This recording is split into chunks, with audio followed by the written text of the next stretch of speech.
ने अपने पूज्य गुरुदेव की ही उपासना की, उनकी आराधना की है, उनका पूजन किया है। इस रूप में हमने उनका पूजन किया है, तो यहाँ पर विराजमान है। तैल चित्र का भी हम लोग थोड़ी देर के बाद पूजन करके आरती करके इस कार्यक्रम का विसर्जन करेंगे। नेमा जी ने जिज्ञासा रखी है और मेरे मन में भी रहता है कि जब हम संन्यास महोत्सव मनाते हैं किसी सन्यासी का, तो संन्यास क्या है ये सहज जिज्ञासा होनी चाहिए, और इसके साथ साथ संपूर्ण भारतीय संस्कृति का और अपनी परंपरा का चिंतन करना चाहिए। हमारे पूज्य गुरुदेव जब कभी प्रवचन करते थे और पुरुषार्थ चतुष्टय की बात कहते थे कि व्यक्ति को जीवन में 4 प्रकार के पुरुषार्थ साधने चाहिए, और इसके लिए ही हमको ये मनुष्य देह प्राप्त हुआ है।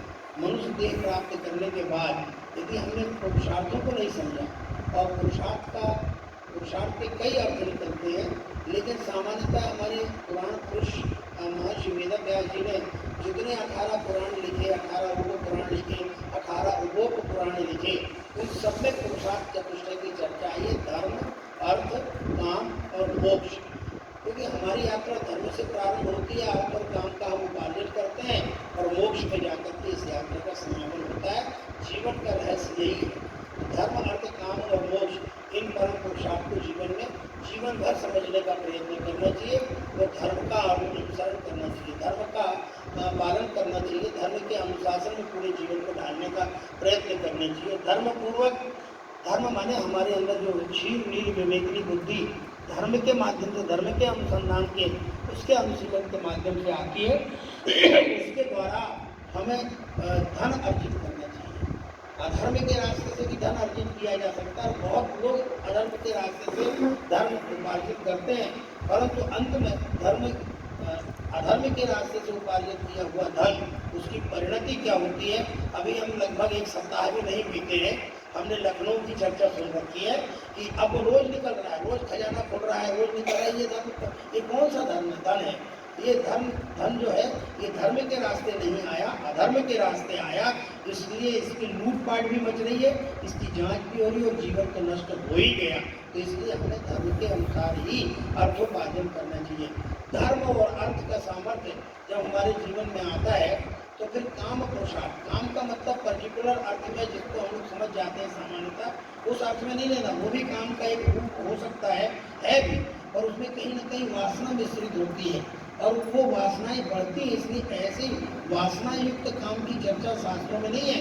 अन्यथा भगवान कृष्ण स्वयं कहते कामोस्मि वर्तर्षभ, मैं 4 पुरुषार्थ में काम नाम का पुरुषार्थ हूँ। और काम नाम का मतलब हमारे जीवन में उठने वाली अनंत इच्छाएं, और उन अनंत इच्छाओं के लिए हमें धर्म अर्थ पूर्वक काम पुरुषार्थ को साधना चाहिए। और जब जीवन में समस्त कामनाओं की पूर्ति होने लग जाए, तो उस पूर्ति में वासना का पुट न होकर के उसमें तृप्ति का पुट होना चाहिए। और संसार की स्थिति ही ऐसी है कि यहाँ व्यक्ति कोई तृप्त होता ही नहीं, अतृप्त ही बना रहता है। और अतृप्त वासनाओं को लेकर के संसार से जाने की सराहना हमारे किसी भी ऋषि महर्षि ने, और उनसे प्रणीत जो उनके ग्रंथ हैं, और महर्षि वेदव्यास जी के जो पुराण आदि ग्रंथ हैं, उन्होंने समर्थन नहीं किया है तृप्ति का। उनका कि तृप्ति होनी चाहिए। और इस प्रकार धर्म अर्थ काम उपार्जित करते हुए फिर हमारा एक रास्ता खुलता है मोक्ष। अब मोक्ष के लिए तो जिज्ञासा बहुत आवश्यक है। जैसे धर्म के लिए जिज्ञासा आवश्यक है, जैसे अर्थ के लिए जिज्ञासा आवश्यक है, जैसे काम के लिए जिज्ञासा आवश्यक है, वैसे अथातो ब्रह्म जिज्ञासा की स्थिति हमारे जीवन में उत्पन्न होनी चाहिए। और जब ये स्थिति आती है तो धर्म अर्थ और काम बहुत पीछे छूट जाते हैं, क्योंकि यहाँ तक हमने सबको साधन माना है, और साधन हमारे जीवन में साध्य कभी हो नहीं सकता। इसलिए हमारी यात्रा साधनों की होते हुए भी साध्य को प्राप्त करने की है, और इस मोक्ष पुरुषार्थ के लिए जीवन में प्रयत्न करना चाहिए। अब मोक्ष पुरुषार्थ को साधने के लिए जो हमारे यहाँ संस्कृति के उपाय बताए गए, हमारी संस्कृति में जो उपाय बताए गए हैं, उसमें एक सामाजिक जीवन की व्यवस्था दी गई है। और सामाजिक जीवन की व्यवस्था क्या है कि जब हम जन्म लेते हैं तो 25 वर्ष का जो विभाजन, 25-25 वर्ष के 4 विभाजन है, उसमें 25 का जो पहला विभाजन है वो हमें जीवन में अपनी जीवन भर की तैयारी के लिए है कि 25 वर्ष तक ब्रह्मचर्य का पालन करते हुए गुरुकुल में गुरु की आज्ञा से और रहते हुए और जीवन में शिक्षा और विद्या और अनुशासन इसकी उपासना करते हुए गुरु के साथ उनके साहचर्य में, क्योंकि हमारे वेदों में मंत्र आते हैं उपनिषदों में सहनावतु सहनौ भुनक्तु सह वीर्यं करवावहै तेजस्विनाव धीतमस्तु विद्विषावहै। हम गुरु और शिष्य एक साथ पुरुषार्थ अर्जित करें और इस प्रकार से जीवन हमारा मजबूत होता है। गुरुओं के आश्रम में ब्रह्मचर्य जीवन संपन्न होते। अब हम सांसारिक जीवन में प्रवेश करते तो ऐसे जीवन को दाम्पत्य जीवन कहा गया है। दाम्पत्य जीवन का मतलब है कि अब हमारे जीवन भर की कोई सहचरी हमारे साथ होना चाहिए, इसको हम गृहस्थ आश्रम कहते हैं। और गृहस्थ आश्रम को हमारे यहाँ कहा गया ज्येष्ठो गृहस्थ आश्रम। संन्यास आश्रम को ज्येष्ठ आश्रम नहीं कहा गया, ब्रह्मचर्य आश्रम को ज्येष्ठ आश्रम नहीं कहा गया, वानप्रस्थ आश्रम को भी ज्येष्ठ आश्रम नहीं कहा गया है। ज्येष्ठ आश्रम किसी को कहा गया है, श्रेष्ठ आश्रम किसी को कहा गया है। और धन्य धन्य कहकर के जिस आश्रम की सराहना की गई है वो वास्तव में गृहस्थ आश्रम है। धन्यो गृहस्थ आश्रम, धन्यो ज्येष्ठो गृहस्थ आश्रम, क्योंकि गृहस्थ आश्रम में हम सारे पुरुषार्थ करते हैं और पुरुषार्थ पूर्वक फिर हम आगे बढ़ते हैं। तो गृहस्थ आश्रम और गृहस्थ आश्रम के बाद फिर सारे पुरुषार्थों को जब विराम लगने लगता है, जब जीवन में तृप्ति का अनुभव होने लगता है, तो हम रामायण का स्मरण करें। बरबस राज सुतहि तब दीन्हा नारी समेत गमन मन कीन्हा। जबरदस्ती राज्य दिया गया है, प्रसन्नता पूर्वक भी नहीं, पर प्रसन्नता पूर्वक तो उनके मन में प्रसन्नता इसलिए है कि हम कब तक इस राजपाट का उपभोग करते रहेंगे। अब पुत्र कहता है कि पिताजी आपके रहते हुए हमको सारा दायित्व क्यों दे रहे हैं आप, अभी तो आप हैं ना। लेकिन नहीं, परंपरा यही कहती है कि जब हमारा पुत्र और उसके जीवन में सामर्थ्य दिखाई पड़ने लगे या सामर्थ्य का उसके अंदाज लगने लग जाए, तो हमें अपने संपूर्ण दायित्व धीरे धीरे उसे स्थानांतरित कर देने चाहिए। कब तक आप 100 वर्ष के हो जाते हैं, इसके बाद भी खसरा खतौनी लिखते रहते हैं, इसके बाद भी जो है वो सब अपना व्यापार चलाते रहते हैं, बच्चे को कभी अवसर नहीं देते, तो कब दोगे। इसलिए अपने जीवन काल में ही अपने योग्य पुत्रों को और उनकी क्षमता के अनुसार दायित्व का वितरण कर देना चाहिए। और स्वयं जब मुक्त हो जाए तो अपनी सहधर्मिणी से पूछना चाहिए, मैं तो निवृत्त हो गया हूँ, क्या तुम्हें अभी भी अपने पुत्रों के साथ मोह है? अगर है तो मैं जा रहा हूँ तुम्हारी अनुमति लेकर के संन्यासोन्मुखी हो रहा हूँ। तब पत्नी भी कहती है आप ही क्यों, जब इतना हमने यात्रा आपके साथ की है, मैं आपकी सहचरी हूँ, आपकी अनुयायी हूँ, इसलिए मैं आपकी बात का समर्थन करती हूँ। और जब समर्थन करती है तो शतरूपा जी भी मनु महाराज के साथ जाती है। कहाँ जाती हैं? हम सब लोग गए, गुरुदेव ने कितने अनुष्ठान करवाए। एक बार उन्होंने नैमिषारण्य ने हमको बुलाया और नैमिषारण्य का महत्व बताया, वानप्रस्थ जीवन का महत्व बताया। तो वानप्रस्थ जीवन ये तीसरा आश्रम है। चौथा आश्रम होता है पूर्णता विरक्ति का आश्रम, यानी सब प्रकार की विरक्ति मन के अंदर आ जाती है, सकल प्रकार से जीवन से वासनाओं का क्षय हो जाता है। तब नंबर आता है संन्यास आश्रम का। अब संन्यास आश्रम के बारे में कुछ बिंदु आपको भी देना चाहता हूँ। सामान्यतः हमने कपड़े पहने, हमको देखा संन्यास कब ले लिया आपने, संन्यास क्यों ले लिया? संन्यास भटाभाजी नहीं जो हमको खरीदने जाना पड़ता है, वो बाजार में नहीं मिलती है। संन्यास ले लिया मतलब हमने लिया कहीं से, कहीं रखा हुआ था संन्यास, हमने कहा अब मन हो रही संन्यास खरीदने की, तो हमने संन्यास खरीद लिया। संन्यास खरीदने की वस्तु नहीं है, संन्यास लेने देने की भी वस्तु नहीं है। संन्यास एक हमारे भारतीय संस्कृति का हम अनुकूल करें तो संन्यास हमारी एक परंपरा है जो सृष्टि के आदिकाल से जो जीवन के व्यवस्थित ढंग से जीने की जो शैली बताई गई है, उस शैली में एक आश्रम का नाम है संन्यास आश्रम। और संन्यास आश्रम अंतिम आश्रम है, क्योंकि उसके बाद तो काया छीन होने वाली है। कहा भी गए जन्म मृत्यु जरा व्याधि दुख दोषान दर्शनम, और षड विकार जो हमारे जीवन के हैं, अस्थि जायते वर्धते विपरिणमते अपक्षीयते विनश्यति। हमसे कई लोग कहते हैं महाराज जी इतना बड़ा थोबड़ा आपको जवानी में दिखाई पड़ता था, अब तो सुबड़ा सुबड़ा है, मैंने क्षरण की स्थिति आ गई, इस देह के क्षरण की स्थिति आ गई। हम क्षरण के काल में चल रहे हैं। जो कुछ भी हमारे पास मजबूती के साथ था, चाहे हमारा देह रहा हो, चाहे हमारा मन रहा हो, चाहे हमारी इंद्रियां रही हो, चाहे कर्म इंद्रियां रही हो, चाहे ज्ञान इंद्रियां रही हो, चाहे हमारे शरीर के इंटरनल पार्ट जो आंतरिक इंद्रियां हैं, जिनके बिना कोई काम, जिनको पंच तन्मात्राएं कहते हैं, वो भी धीरे धीरे क्षीण होने जा रही हैं, क्योंकि इनको हमने इंद्रिय कहा है। ये शरीर जो है मन बुद्धि इन सबका संघात है और कहीं ना कहीं इनमें क्षरण आने लगता है, तो ये फिर धीरे धीरे विपरिणमते अपक्षीयते, कुछ काल तो एक जैसा लगता है लेकिन धीरे धीरे इसमें क्षरण आने लगता है, चेहरा सुखोने लगता है, कान सुनने का सामर्थ्य खो देता है, नासिका को भी इतनी तीव्र गंध आती नहीं, जीवा का रसास्वादन उससे भी विरक्ति होने लगती है, मन के स्पंदन भी धीरे धीरे कम होने लगते हैं, सब प्रकार की इंद्रियों में सहज आने लगता है, लेकिन मन फिर भी मजबूत होता है। मन फिर भी मजबूत होता है क्योंकि वो राजा है, राजा कमजोर कभी नहीं होता, इंद्रियों का राजा है, इसलिए उस मन को भी कहीं ना कहीं समझाना चाहिए, और जब विचार और विवेक के द्वारा मन समझने लगता है तब वो सही दिशा पकड़ लेता है, उसी दिशा का नाम है संन्यास मार्ग।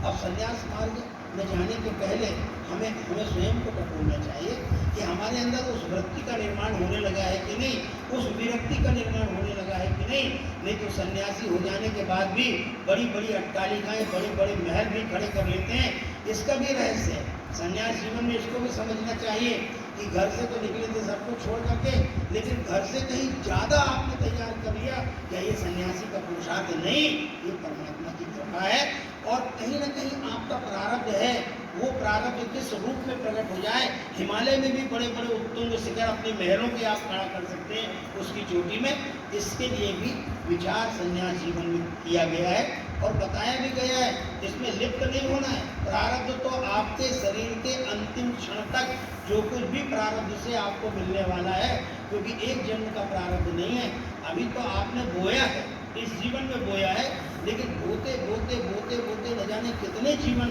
अतीत में चले गए हैं, उनका परिपाक होते होते इस मनुष्य जीवन में वो अपने आप प्रकट होने लगता है। वो पुरुषार्थ भी माध्यम बन सकता है और प्रारब्ध भी माध्यम बन सकता है। तो पुरुषार्थ और प्रारब्ध इन दोनों को समझने की जो स्थिति है उसका नाम है संन्यास। अब संन्यास एक वृत्ति का नाम है। मुझसे बहुत लोग पूछते हैं कि कई छोटी उम्र के लोग भी संन्यास ले लेते हैं, ये छोटी उम्र के संन्यास कैसे ले लेते हैं? अरे संन्यास की जब उम्र बताई गई है 75 के बाद ही तो संन्यास लिया जाता है।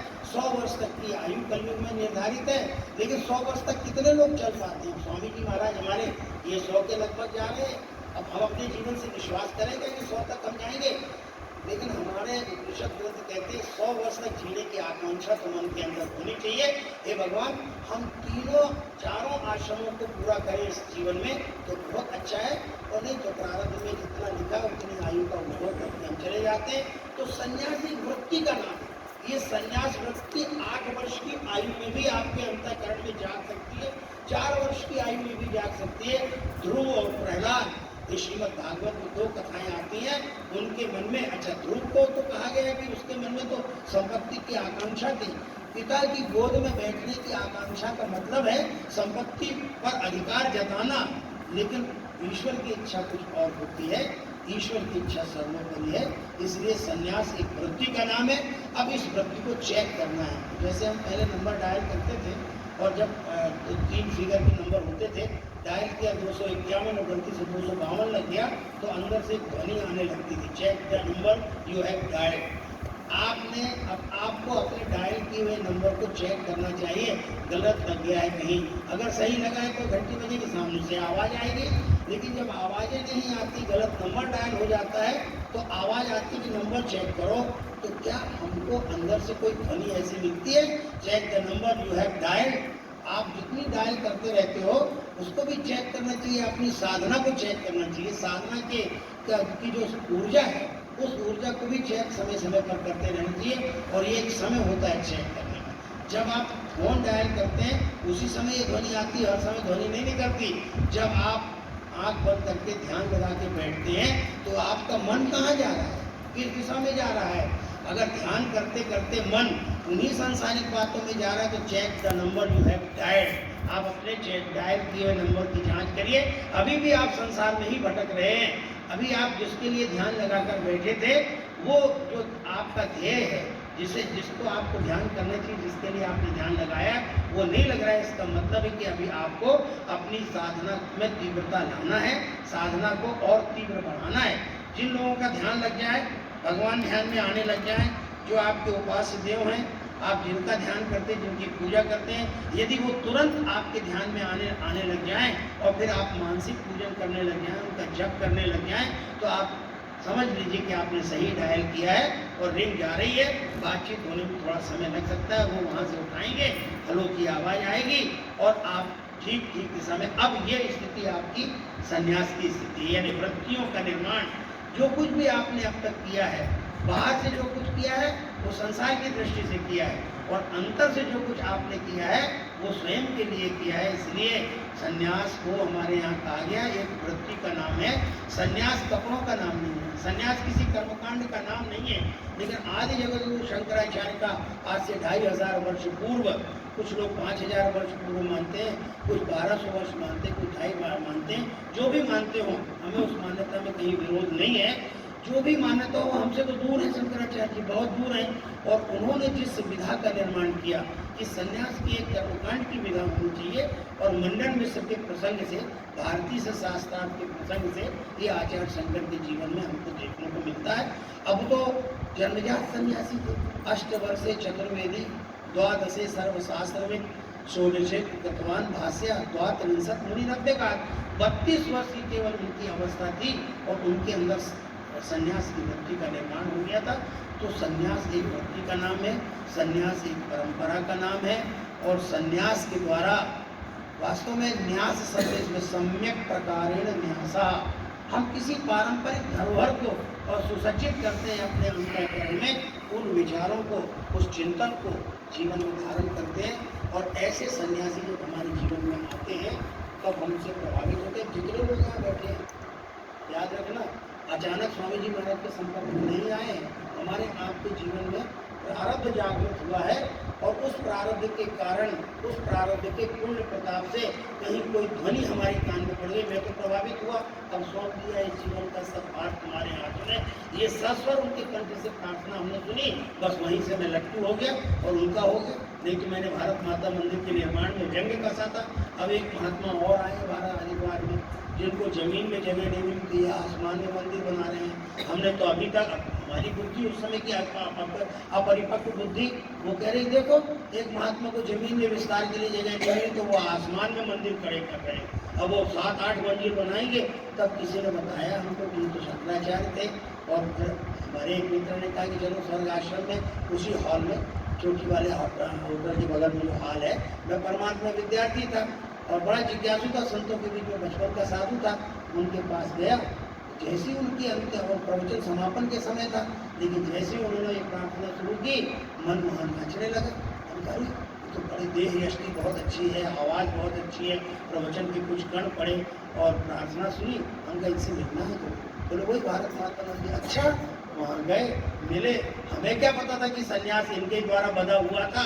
और जिस दिन अवसर आया 14 अप्रैल का, अम्बेडकर जयंती का, क्योंकि सामाजिक समरसता का बचपन से पक्षधर रहा हूँ, संयोग से वही तिथि मेरे भाग में आई और मैंने संन्यास दीक्षा ले ली।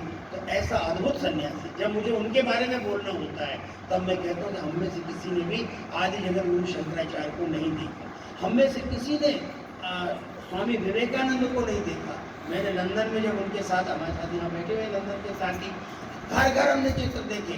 मुरारी बापू ने भी जिज्ञासा की, ये स्वामी सत्यमित्रानंद जी महाराज का चित्र है। बोला क्यों लगाया शंकराचार्य जी के बगल में इनको? तो वहाँ के लोगों ने जवाब दिया कि हमने शंकराचार्य को नहीं देखा। 2500 वर्ष पूर्व जो शंकराचार्य हुए उनको नहीं देखा, और हमने स्वामी विवेकानंद को भी नहीं देखा, जिन्होंने पश्चिम जगत में आकर के भारतीय संस्कृति का डिंडिम घोष किया था। लेकिन आदि शंकराचार्य जी का चिंतन, अद्वैत सिद्धांत जिनके जीवन में उतरा हुआ है, और स्वामी विवेकानंद जैसी सामाजिक जागरूकता जिसके अंदर है, मैंने समन्वित रूप अगर हम लोगों ने देखा कि भारत माता मंदिर के निर्माता और निवृत्त शंकराचार्य स्वामी श्री सत्यमित्रानंद गिरी जी महाराज के जीवन में उतरा, ये बात जब वहाँ हमने सुनी, मुरारी बापू ने भी अपनी कथा में इस प्रसंग को कई बार रेखांकित किया है, तो हम इस सौभाग्य का अनुभव करें कि आज वो हमारे इस बीच में नहीं है, लेकिन उनके संन्यास महोत्सव पर कुछ हम संन्यास का चिंतन कर रहे हैं। संन्यास के संबंध में एक ही बात कही गई है कि संसार की वस्तुओं में कोई राग न हो, और हमारा संपूर्ण अनुराग परमात्मा के चरणों में हो, निरंतर उनका चिंतन करें। और आदि शंकराचार्य जी ने तो विवेक चूड़ामणि में भक्ति की बड़ी अद्भुत व्याख्या कर दी। स्वात्म तत्वानुसंधानम भक्ति रिक्त विधीयते, मोक्ष कारण सामग्र्याम भक्ति रेव गरीयसी। भक्ति को उन्होंने मोक्ष की साधनभूत सामग्री माना है और उसके आधार पर उन्होंने कहा आत्म तत्व का निरंतर अनुसंधान करते रहना ही भक्ति है। उन्होंने भक्ति की परिभाषा ही बदल दी। ये सन्यासी के मुख से निकली हुई भक्ति की परिभाषा है। बाकी भक्ति स्वतंत्र सकल गुण खानी, बिनु सत्संग न पावई प्राणी, इसकी तो व्याख्या आप कर ही रहे हैं। तो आज ऐसे हमारे सन्यासी गुरु, वो श्रेष्ठ सन्यासी जिनका सानिध्य हमको मिला। अच्छा, श्रेष्ठ सन्यासी का सानिध्य ना मिला होता तो क्या उनका सन्यास महोत्सव हम मनाते? कितने लोगों का सन्यास महोत्सव आता है, लेकिन सन्यास महोत्सव में कोई अपने गुरु की याद नहीं करते, चले गए गुरु जी संसार में है ही नहीं, जो मंत्र दिया बस वही मंत्र जपते रहो सबरी की भांति। और माता ऋषि कहेंगे तुझे एक विश्वास दिलाते हैं, तू भगवान के नाम का जप करती रहना, भगवान तेरे घर में आएंगे। और जब सबरी के घर में भगवान आए तो सबरी देखी राम गृह आए, मुनि के वचन समुझिए भाए।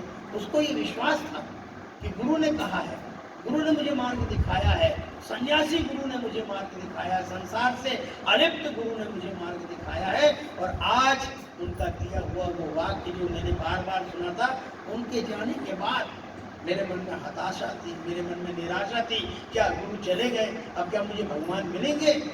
तो सबरी के गुरु भाइयों ने बताया सबरी को, तू गुरु के वचन पर विश्वास रख। और भगवान कह भी रहे हैं गुरु के वचन पर विश्वास रखना, कभी भी अविश्वास मन में पैदा न हो। हमारे जीवन में वो ज्योति जलेगी, वो प्रकाश जलेगा।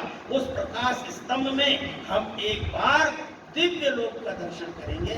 इस विश्वास के साथ हम अपने गुरु का सन्यास महोत्सव मना रहे हैं और उनके चरणों में कृतज्ञता प्रकट कर रहे हैं कि इस संसार से आपने हमको ऊपर उठा दिया है। अब हम जितना आपके विचारों का चिंतन का अनुभव, आप प्रार्थना रोज करते हैं, प्रार्थना के भावों को देखिए। हम संसार में कैसे रहें, जैसे जल में कमल रहता है, पद्म पत्र विवाम बसा। अपनी प्रार्थना में रोज हम दोहराते हैं, लेकिन इसके बाद भी कभी विचार करना, आत्ममंथन का दिन भी है आज। आत्ममंथन करो, आत्मचिंतन करो कि हम उस स्थिति का निर्माण कर चुके हैं क्या? नहीं तो सत्संग करते रहो, सत्संग करते रहो, गुरुदेव के चरणों में अपना श्रद्धा सुमन समर्पित करते रहो। अब श्रद्धा सुमन समर्पित करने का अवसर है। हम और बहुत सारी बातें हम बताना चाह रहे थे, उपनिषद के अनेक प्रकार के